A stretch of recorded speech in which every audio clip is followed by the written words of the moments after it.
Hello বন্ধুরা, কেমন আছেন সবাই? আশা করি সবাই ভালো আছেন। নতুন আরও একটু ভিডিওতে সবাইকে স্বাগত জানাচ্ছি। যদিও এটা ব্লগ ভিডিও নয়, এটা একটা স্মৃতিচারণ। আমাদেরই সহপাঠী রফিক ভাই, উনি আজকে ওনার পবিত্র কাজ সম্পূর্ণ করতে যাচ্ছে এবং দেখতেই পাচ্ছেন এখানে প্রত্যেক বিয়েতেই জামার জন্য একটি ডালা রেডি করা হয়, আর এই ডালাতে সবাই বসে একসাথে খাবার খায় এবং কি জামাইকেও খাইয়ে দেওয়া হয়। তেমনি করে আমরা সর্বপ্রথমে রফিক ভাইয়ের বাড়ি থেকে আমি, শাকিল, তারপর হচ্ছে গিয়ে নাসিম ভাই, আমরা তিনজন এখানে একত্রিত হয়ে একসাথে জামাইয়ের জন্য অপেক্ষা করতেছিলাম। তারপরে দেখলাম যে জামাই রেডি হয়ে চলে আসছে আমাদের সামনে। রুমাল ভুল করে ফেলে আসছিল, তারপরে রুমালটাও নিয়ে আসতে যাচ্ছে। তারপরে আমরা দেখতে পেলাম যে গাড়ি চলে আসছে। আমরা জুমার নামাজ শেষ করে সবাই একত্রিত হয়ে গাড়িতে উঠে পড়লাম জামাইকে নিয়ে। তারপরে আমরা রওনা দিলাম আমাদের সেই গন্তব্যে। যাত্রাপথে আমরা অনেক দুষ্টুমি করলাম। তারপরে দেখতে পেলাম যে আমাদের সাথে শাকিল, তারপর হচ্ছে নাসিম ভাই আর অন্যান্যরাও ছিল আমাদের সাথে। আমাদের পেছনে একটি গাড়ি আসতেছিল। আমরা সঠিকভাবে সেই পথ অতিক্রম করে আমরা চলে যাচ্ছিলাম সেই বিয়ে বাড়িতে। রাস্তা দিয়ে যাওয়ার সময় আমরা প্রাকৃতিক দৃশ্য অনেক কিছুই দেখতে পেলাম, যা আসলে একটু ভালো লাগেছিল সবার কাছে। আমরা যেতে যেতে প্রায় কাছাকাছি চলে আসছিলাম। ওই সময় দেখতে পেলাম যে এখানে ধানের আবাদ করা হয়েছে এবং অনেক সুন্দর দৃশ্য আমরা দেখতে পেলাম, যেটা একমাত্র গ্রামেই দেখা সম্ভব। তারপরে আমরা চলে আসলাম সেই গন্তব্যে। আমরা এখন গাড়ি থেকে নামবো সবাই। এক এক করে সবাই নামার জন্য রেডি হচ্ছে, জামাইও রেডি হচ্ছে আর নামার জন্য। আমরা সবাই নেমে পড়লাম। তারপরে আমরা হাঁটতে শুরু করলাম বিয়েবাড়ির উদ্দেশ্যে। একটু হাঁটাহাঁটি করার পরে আমরা চলে যাব সেই গন্তব্যস্থলে। আমরা হাঁটতেছি, আমরা সবাই একটু হাঁটাহাঁটি করার পরেই চলে যাচ্ছিলাম সেই আমাদের বিয়েবাড়ির গেটের সামনেই। যদিও একটু আমাদের সময় লেগেছিল, তারপরে আমরা সঠিক সময়ে ওইখানে পৌঁছাতে পেরেছি। তারপরে আমরা একটু রাস্তা অতিক্রম করার পরে দেখতে পেলাম যে বাড়ির ভিতরে আমরা প্রবেশ করে ফেলছি এবং গেট সামনেই আছে। এখানে সবাই জামাইকে আপ্যায়ন করার জন্য বসে আছে। প্রত্যেক বিয়েবাড়িতে যা হয় আর কি, জামাইকে আটকানো হয়, তারপরে মিষ্টিমুখ করানো হয়, এখান থেকে কিছু হাদিয়া ওনারা নিয়ে যায়। ওইটার জন্য সবাই এখানে বসে আছে এবং কি জামাইকে আপ্যায়ন করার জন্য মালা নিয়ে আসছে এবং মিষ্টি মুখ থেকে শুরু করে সব কিছু এখানে করানো হবে।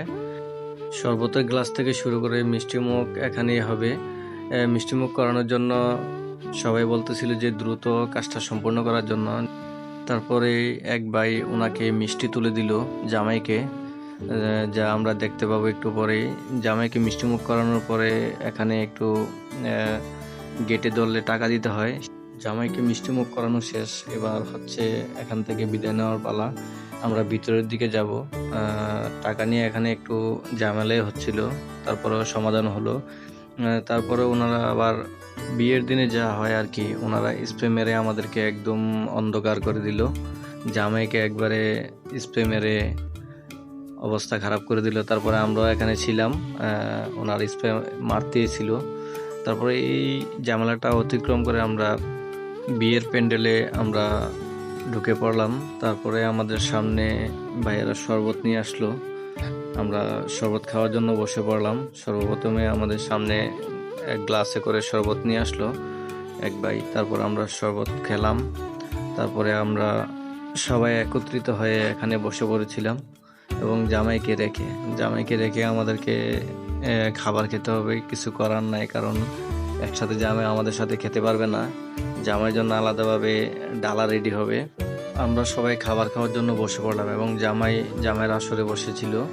আমরা খাবার খাওয়ার জন্য বসে পড়লাম টেবিলে। আমি, এনামুল, তারপর হচ্ছে শাকিল আর অন্যান্যরাও ছিল আমাদের সাথে, যদিও তাদেরকে ভিডিওতে ধারণ করা সম্ভব ছিল না। আমরা তিনজনে একসাথে বসে পড়লাম এবং আমাদের খাওয়া দাওয়া শেষ করে জামাইয়ের সাথে আমরাও এখানে একটু দুষ্টামি করতে বসে পড়লাম এবং কি জামাইকে খাইয়ে দেওয়ার চেষ্টা করছিল এনামুল, কিন্তু জামাই নিজের হাতে খেতে পছন্দ করে, তাই বলে আমরা আর কেউ ওনাকে খাইয়ে দেওয়ার চেষ্টা করলাম না। দেখুন কত সুন্দর করে জামাই ভালোভাবে খাচ্ছে। এবং আমরা এই বিয়ের কাজের সম্পূর্ণ জামাইয়ের খাওয়া দাওয়া শেষ হওয়ার পরে আমরা কাজের কাছে চলে যাব। কাজে চলে আসছে বিয়ে পড়ানোর জন্য, অর্থাৎ পবিত্র কাজটি করানোর জন্য। আমরা খাবার দাবার শেষ করে আমরা অপেক্ষা করতেছিলাম যে আসলে কাজী একটু পরে আসবে। কাজী আইসা পড়ছে, এখন বিয়ের কাজটা সম্পূর্ণ হয়েছে। তারপরে আমরা রওনা দিলাম বাড়ির উদ্দেশ্যে। সময় বাঁচাতে আমরা রাস্তা দিয়ে না গিয়ে আমরা বিকল্প পথ বেছে নিলাম। আমরা বিলের মধ্য দিয়ে হাঁটাহাঁটি করে সবাই চলে আসলাম গাড়ির কাছে, এবং কি জামাই বউ দুজনকে নিয়েই। তারপরে আমরা গাড়িতে উঠে পড়ব এবং বাড়ির উদ্দেশ্যে রওনা দিব। সবাই ওনাদের জন্য দোয়া করবেন এবং ভালোবাসা রাখবেন। গাড়িতে উঠে পড়ে আমরা বাড়ির দিকে রওনা দিলাম।